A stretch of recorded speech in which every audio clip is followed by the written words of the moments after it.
We've been wanting to have a dialogue. I mean, at least something that gets close to a dialogue, not just speeches, right? And sense from what is actually in space, where it takes us. We would like now to give you a little time, again in groups of 4, to see where does this take you. And we have, it's going to be short, so just listen inside, try to hear the silence. And the 2 questions, the first question that we would like you to tackle in just 5 minutes or let resonate is, what's particularly interesting for me right now? You know, what's there right now? What did I hear that's, it does something to me. Huh? What is that? And share that. And then there'll be, in 5 minutes, another question. So it's not a big discussion, but it's a little time out to check in with yourself and hearing other voices. Effectivement, le challenge, comme vous le savez, c'est de lever le bras et d'arrêter de parler. Et c'est vraiment difficile. On a un autre challenge qui est donc... the other challenge is also that François leaves at 4, so really I have to stop at 4, and I know you have a lot of questions. So our proposition is to collect 1 question and the sister questions, okay, so that Peter and François, will have 4 minutes to answer together to each question. So we should have 5 themes that they can answer to. And please, we had this feedback, I don't know if it's shared by everybody, but they need answers. I know that you give other questions back to questions, and this is great, but some people said, please, could we have some, at least practical, maybe not answers, but, paths, okay? So, who is ready for, don't fight. Yeah. Okay, 1 question. It will be in French, you'll have to translate. À quoi ressemblerait l'espace qui permettrait à des personnes d'âge divers, âge mûr, millennials et autres, à quoi ressemblerait cet espace qui permettrait à toutes ces personnes de croître ensemble de l'intérieur? Okay, you are bilingual, right? What would... I translate it, you can write it. Okay, another question near this one? I've got the mic. Ha, ha, ha. What? That's what I said. Dans le même registre, hein. Une autre Je suis pas sûr que ça s'est compris. Même registre. C'est pas dans le même registre. Alors non. Donc c'était pas compris. Registre, non, même registre. Oui, tu as. Vas-y.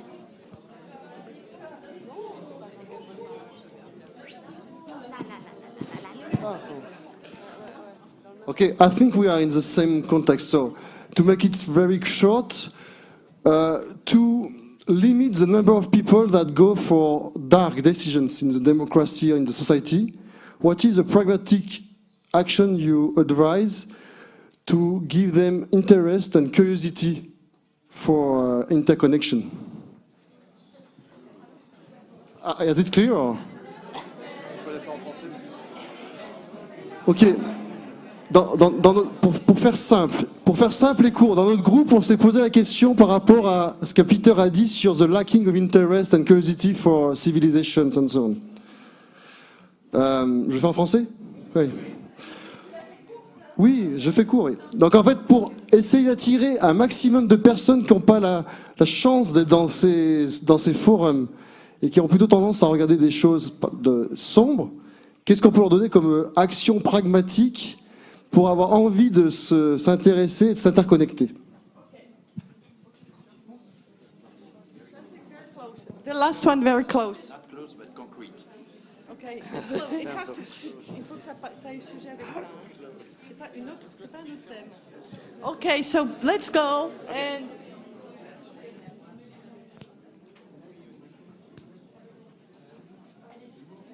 Start with the first one. you can take them together.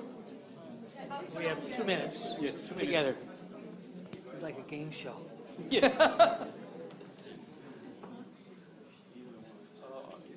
So I think I understand the first one. Space where people can grow. Yeah. Grow from within. Intergenerational. People. What would that look like? And maybe you have a concrete experience of that. Such a place where old and young people can grow together. What does that look like? The question is, a place where young and old people can grow together. What does that look like? Yeah, maybe. Do you want to say that's maybe is closer to what you? So I'll give a very brief thought first, and then I'm going to turn it over to François. So first, I'm going to use the other notion of space. So talked before about physical space, how a room is set up. You know, do you create an inviting place? But now there's of course the other use of the word space, which is what's here right now. Are we paying attention to what exists right now in this space, not the physical space? You know, the inner and outer are actually not separate. There's no inner and outer. It's culture.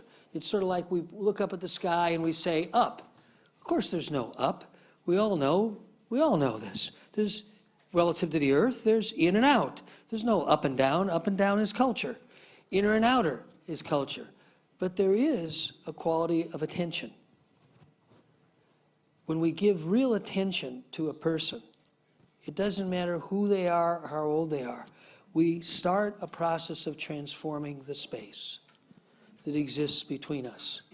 So it seems to me it doesn't matter where, at some level, physical circumstances can be conducive and helpful, or they can be, you know, problematic, like my conference table. But they're just the physical part. How we give attention. And to me, the single biggest first problem you always encounter in education in almost every setting is if you really talk to the kids, they will tell you that children, the students, do not feel respected. I've heard that stated so many times. The adults really don't treat us with respect, which is to say they don't experience attention. We all know that the simple act of really listening to the best of our ability, which is always limited, to another person, that simple act starts to transform the space. So I was trying to listen. I think that, you know, in Latin we say errare humanum est. So to err and to make errors is deeply human. Okay, so it's not only the respect, but it's the, you know, in French we tend to punish people who make errors, okay, especially in schools, but also in companies and in many places. So I think, you know, if you look deep in our past and today, exploration and exploitations are two dimensions that are complementary to one another. When you explore a forest, you find a tree and you exploit what's in this tree because you love the fruits and so on. But there's many dimensions where you can exploit and explore. But today, machines are very, very good at exploiting. And we've been over-exploiting many, many places. So we have to start exploring. And this right to err, this right to explore, is something we should be building. So we should build spaces where we are allowed to explore, where we are allowed to make errors, where we are allowed to learn from our mistakes and from one another in a very respectful way. Okay, so indeed, you know, what we try to do, and we try to do it intergenerationally, so we try to mix, you know, from the baby lab to the lifelong learning, including PhD students and kids of all ages.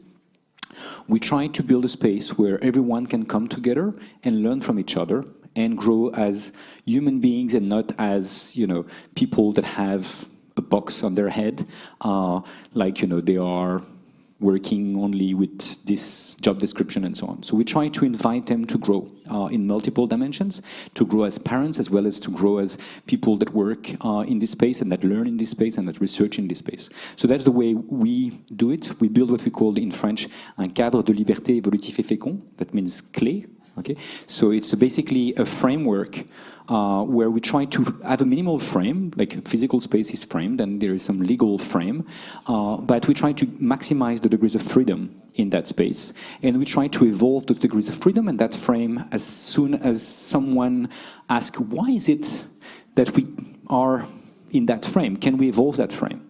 And we just observe that it's very fruitful. We cannot guarantee it's going to be fruitful. We can just observe a posteriori that it was fruitful, and that's the way it grew exponentially.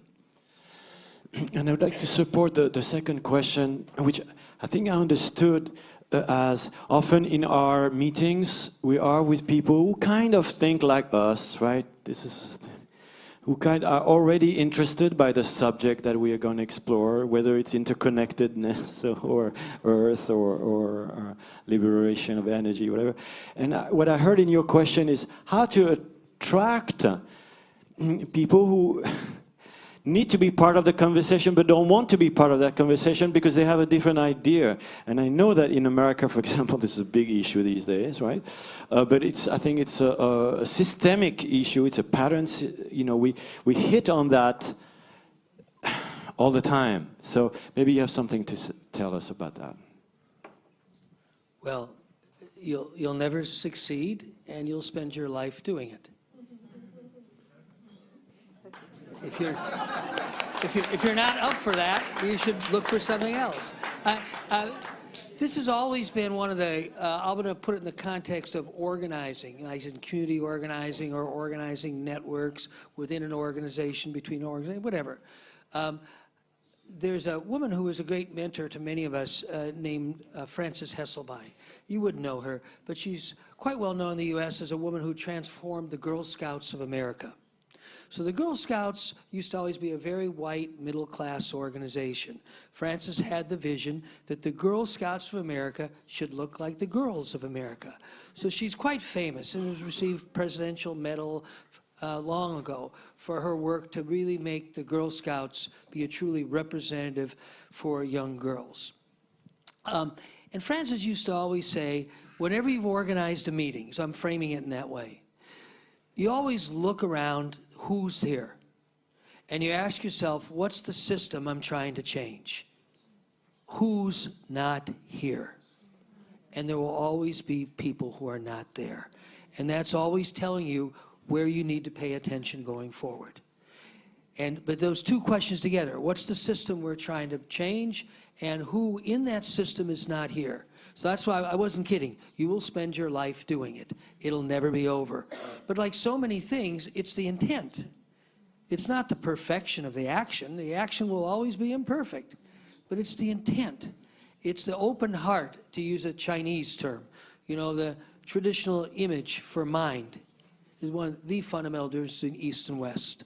The traditional image for mind in the Chinese language, which is very easy to trace back through thousands of years, because they're just drawings, is a picture of the heart.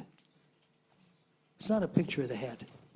It's the West that thought mind was here and developed it that way. It's a big problem we face with our education systems everywhere.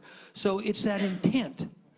It's that intent to really reach out, to invite somebody you don't like. Community is something that can occur when we're stuck with each other. This is the huge problem with the social media today. These are anti-communities. It's all people who agree with each other. It's the opposite of community. So community, almost by definition, has to be, the constraint is who's actually here that I don't like, that I don't agree with.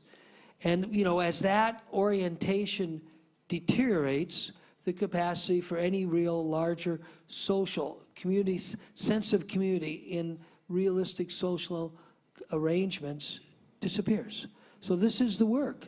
It's always finding the people you don't agree with.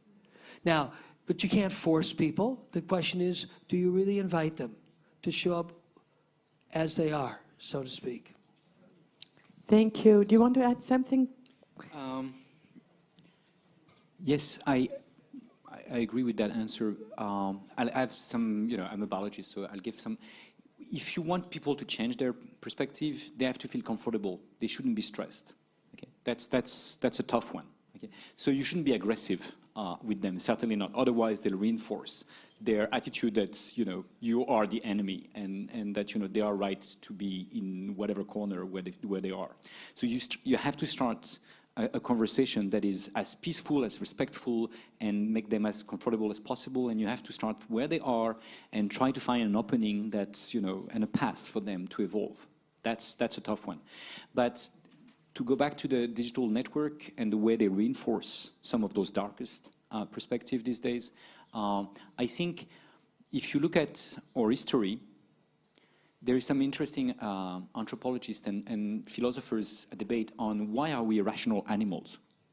In fact, it happens that we are not so rational. Okay, we would like to be rational, we would like others to believe we are rational, but we are not that rational. Okay, and in fact, but we are somewhat good at see others people rational errors. And in fact, experimentally, you can ask people to give you lots of ideas, and then they forget it's their own ideas, and then they are so critical of their own ideas that it would never be otherwise. Okay, so we've evolved not to be manipulated, and so to be critical at other people's perspective. But we are very bad at being critical at our own perspective. Okay, so we're not rational animals, we are social animals. Okay, and so reason is a way to increase our social status. That's what we are evolved for. So if you want people to evolve, you have to have them start from they are, feel comfortable, and understand that there is limits to reason, which is very hard, especially their own reason. So you can play with, I don't know, all sorts of cognitive biases. Before you go to rational biases, you start with, all sorts of visual biases that we might have. And you start having a conversation about, or blindness. Okay, and you can go with the six blind men and the elephant legend, where everyone has a different perspective, and you start inviting them to realize that maybe someone else has an interesting perspective that they should be listening to. And I think in the digital age, we have to build something different, because you're asking for very specific ideas. A very specific idea is to build critical thinking collectively. What would that be? We've evolved individual critical thinking. We have to nurture it in schools. But what would be a collective critical thinking? Can we have a research program where we research this? Okay, thank you. I know about time. I think it's another 10 minutes. So please, we're going to get 2 more questions. And try to... Okay, I'm going to ask a hard question. Try to listen to your own question and sense if, is this a question that is in the room? Not just your question, but a question for the room, from the room. La question qui nous intéresse avec le groupe, et j'espère que la salle aura le même intérêt, c'est how to think and put into action complementarity between artificial intelligence and ancestral intelligence. That was our question. Comment penser et mettre en action la complémentarité entre l'intelligence artificielle et l'intelligence ancestrale? Oui, tu en as une proche, vas-y. That's probably the theme of the next conference. Yeah. But j'en ai une proche pour rassembler notre histoire commune et inspirer notre futur relié. Comment ou quelle nouvelle religion inventer?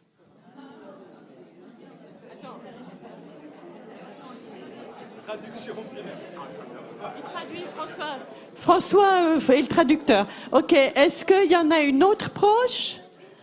Ok, combien il y en a d'autres proches? Juste pour voir des groupes, c'est tout? Ok, allez, on prend ta formulation. Alors, ma formulation, c'était comment créer le plus...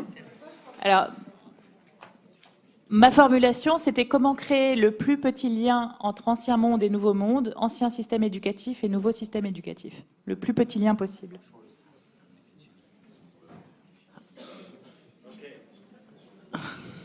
C'est horrible, j'arrête pas de voir des mains, là, je me sens... Bon, j'arrête ce job, moi, j'en ai marre. Allez, le dernier. Non, le dernier. From your conversations, where do you want to focus energy for the next steps? It's another question, right? Whose energy? Their energy. Okay, isn't that another question?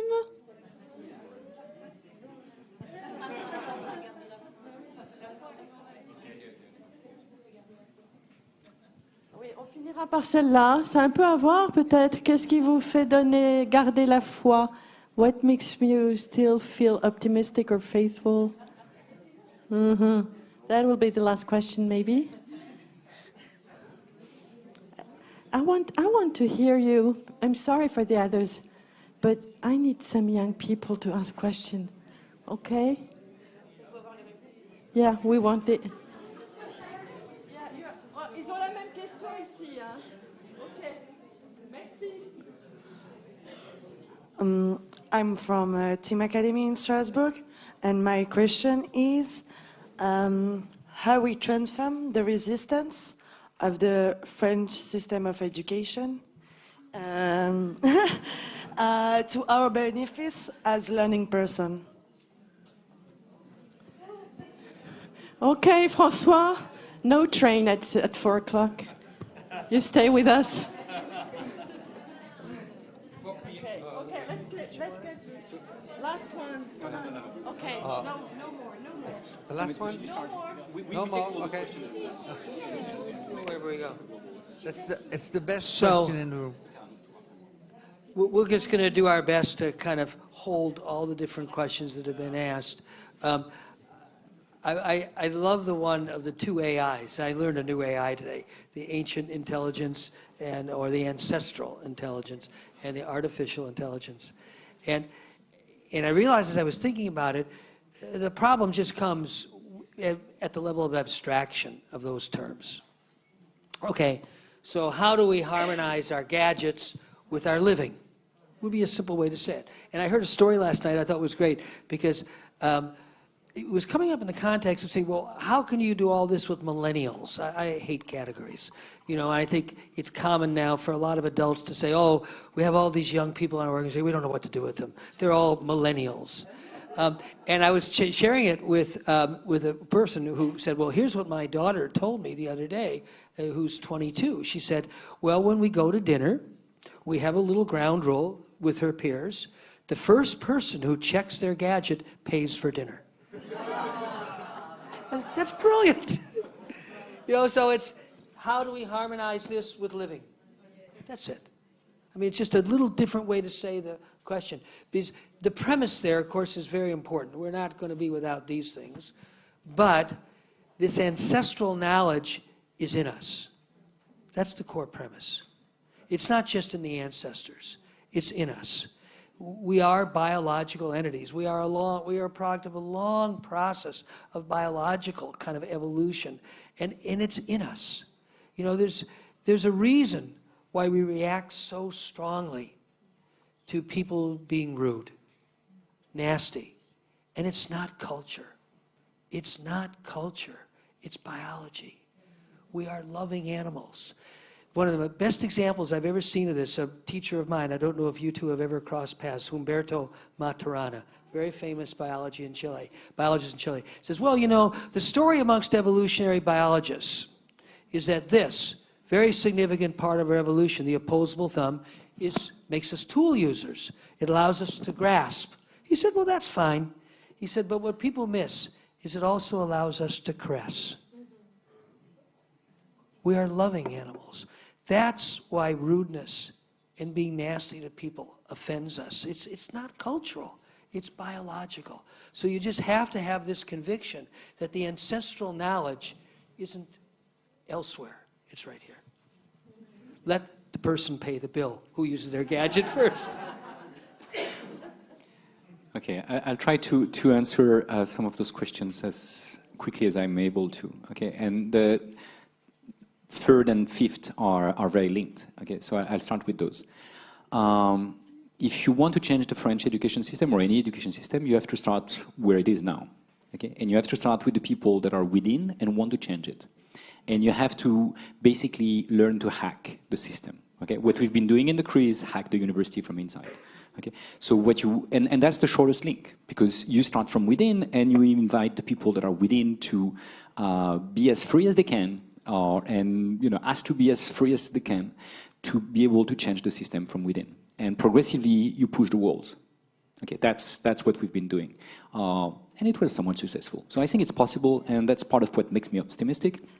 That I've seen already some change happen in the last few years, and I believe there is ever more people that want to see those changes at every one of those levels of the education system. There is 10 hierarchical levels in that system, but at all the levels I've met people that wanted to see the change. Not everyone at any level, but so you work with the hackers basically, and you invite them to coalesce, to create coalition in order to change the system. So that's the three last questions. The new religion is obviously a very tough one, and I'm, anything but religious personally, so I'm probably not in the best position to be able to answer that question. But if you look at Harari's book, maybe if you probably know him, he wrote *Sapiens*, okay, and he says what's specific about sapiens, that's human beings, among other species, is that we tend to believe in things that are meaningless unless everyone else believes in them. Religion being one of them. Okay? But in fact, there is many other things that we tend to believe. And why are we like this? Is because that allows us to cooperate at scale. Okay? Humans are better than chimpanzees because, one human is not better than one chimpanzee, but 1,000 humans are able to coordinate. Millions of humans can coordinate. Billions of humans can coordinate in ways billions of chimpanzees cannot. Okay? So and we coordinate thanks to our language and our imagination and our ability to believe in things that are meaningless except if everybody else believes in it. God is probably one of them, money is another one of them, diploma is yet another one. So if you want to build a new religion, whatever it is, you have to convince others that whatever is meaningless is in fact meaningful because all of them believes in it. Okay? So if you want to convince them that, for instance, this planet is sustainable, maybe it's not, but if everybody starts to believe in it, then it might become possible. Okay, so you have to start a conversation like this. So instead of believing that competition is the only way out, you have to convince them that cooperation is, the best way forward. I mean, you have to play on these sorts of things. And you have to play on some of the dimensions you were alluding to. And anthropologists have been studying what is true in most of those variety of communities and religion. And it always starts with care and love. That's truly universal. Okay. The second thing is fairness, and that's also linked to why we don't like nasty people, because we like to be treated fairly, and we want us and others to be treated fairly. So we are ready to fight for these things, and that's pretty universal. Freedom is part of that. The fourth one is a community. Whatever community you want to fight for, your community. The question is, what is the relevant community unit? Is the new community, the whole planet? Okay, and I guess it's in fact fractal communities we believe in. Okay, we belong to a family, to a tribe, to a village, to a region, to a nation, to a continent, and to a planet.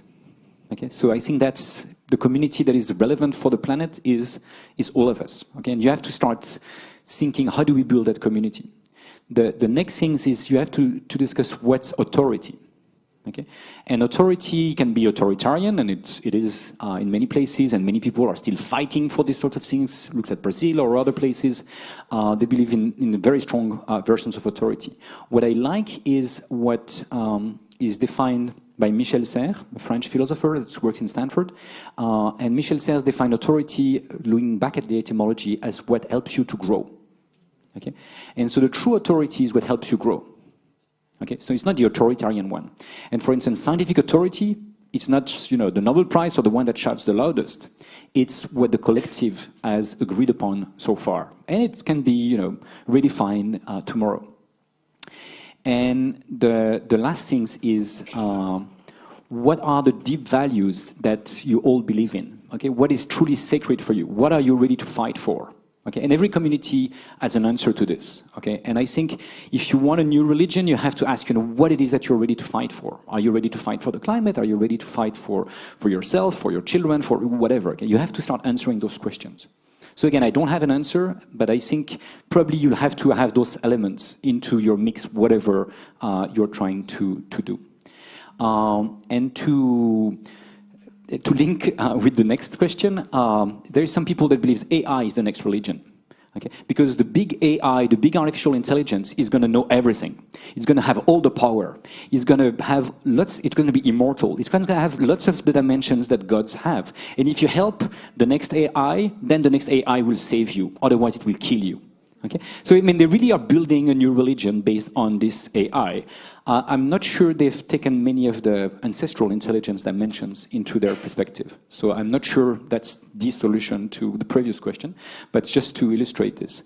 And my feeling is, to answer your question, which I think is a very deep one, and I don't have a good answer to it, but I think we have to work with another type of intelligence, which is collective intelligence. Okay? So, collective intelligence, intelligence collective. Okay? So you have to involve the collective intelligence in trying to answer that very, very relevant question for our own future. Okay? So I believe, and we were sort of discussing this before, when you were all waving to us, and I think that we have to wave in those various dimensions, and we have to do this collectively. I think we have to create a sort of an open science or a citizen science of the future of intelligence and, you know, of our past, and try, for instance, to have a website. Imagine a website where you could collectively say, what are the best pieces of ancestral intelligence that you truly feel resonates with you today? Okay, they're still very relevant. They've been relevant for thousands of years. Okay, can we have a website where every one of us will be invited to share what is their perspective? And you don't want, you know, only the Western people to answer. You want everyone to answer. Okay, you want every age to answer. You want a place where every language can be translated to one another, so that we can all share this and not have a dominant language ways of answering that's a very relevant question. And then I think that if we were starting to share these pieces of wisdom, we could go back to what Confucius was saying about wisdom. He was saying there is 3 ways to reach wisdom. The first one is to make many mistakes, if you're allowed to learn from your mistakes. The second one is to have deep thinking. And the third one is to imitate the wisest people around you. But he never said, who is the wisest people around you? And whoever says, I'm the wisest people around, is not the wisest people around. Okay? So you have to be aware of these sort of things, and you have to create collective wisdom without being trapped by people that says it's easy. The relevant wisdom of the future, the relevant ancestral intelligence is in this book and only in this book. So whatever the answer is, it's open. Intelligence, it's open wisdom. We have to collectively look for the various dimensions. And if you have a huge database of all this, then an AI can start reading it, and can start reading from it, and can start learning what's wisdom. Because if you want wisdom in an AI, that's super hard to program, because we don't even know what it is. Okay? But maybe the AI can learn from all of our perspective and starts putting it together. Thank you. Merci François, merci Peter.